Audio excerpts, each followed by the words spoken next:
Aku mau cerita sesuatu. Beberapa tahun lalu, aku kenal seorang teman. Dia udah kerja di bidang yang sama selama lebih dari 15 tahun.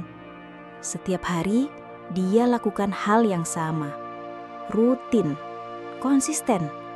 Tapi, iya gitu-gitu aja.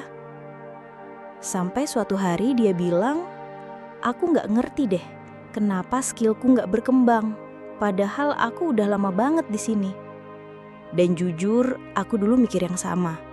Aku kira semakin lama kamu ngerjain sesuatu, kamu otomatis jadi ahli. Tapi ternyata itu gak selalu benar. Ada satu penelitian yang akhirnya bikin aku ngerti. Penelitiannya dari Anders Ericsson. Dia bilang begini, begitu kita udah sampai di level cukup bisa, otak kita mulai bekerja otomatis. Latihan yang kita lakukan juga jadi rutinitas. Tanpa disadari, kita berhenti berkembang. Kita masuk ke zona nyaman keterampilan. Itulah kenapa banyak orang kerja belasan tahun di satu bidang, tapi skillnya stagnan.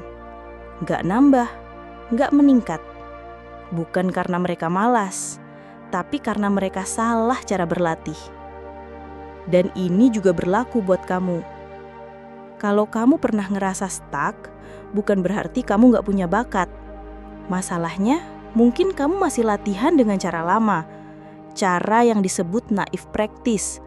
Latihan tanpa arah, tanpa target, tanpa tantangan.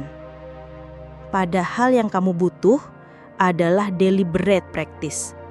Latihan yang disengaja, penuh kesadaran, dan dirancang khusus buat bikin kamu naik level. Bayangin kamu lagi belajar main piano. Kalau kamu cuma main lagu favorit yang kamu udah hafal, itu nggak bikin skill kamu tambah tajam. Tapi kalau kamu berani nyentuh bagian yang paling susah, yang bikin jari kamu pegel, dan kamu ulang terus sampai kamu bisa, itu yang bikin kamu berkembang. Ericsson juga bilang, kamu nggak butuh 10.000 jam buat jadi ahli. Yang kamu butuh adalah latihan yang benar. Aku tahu, kadang kita capek, bosen, kehilangan motivasi. Tapi kalau kamu bisa atur cara belajarmu, cara latihannya juga diperbaiki, hasilnya bakal beda banget. Kuncinya bukan di seberapa lama kamu berlatih, tapi seberapa sadar kamu saat melakukannya. Jadi, kalau kamu pengen jadi ahli di bidang apapun itu, kamu bisa mulai dari sini. 1. Tentukan skill yang mau kamu kuasai. 2. Pecah jadi bagian kecil. 3.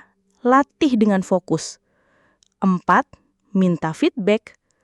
5. Model orang-orang terbaik. Dan yang terpenting, jangan berhenti saat latihan terasa sulit. Karena disitulah kamu benar-benar belajar. Karena kamu gak perlu jadi pesempurna dulu. Yang penting kamu mulai dengan cara yang benar.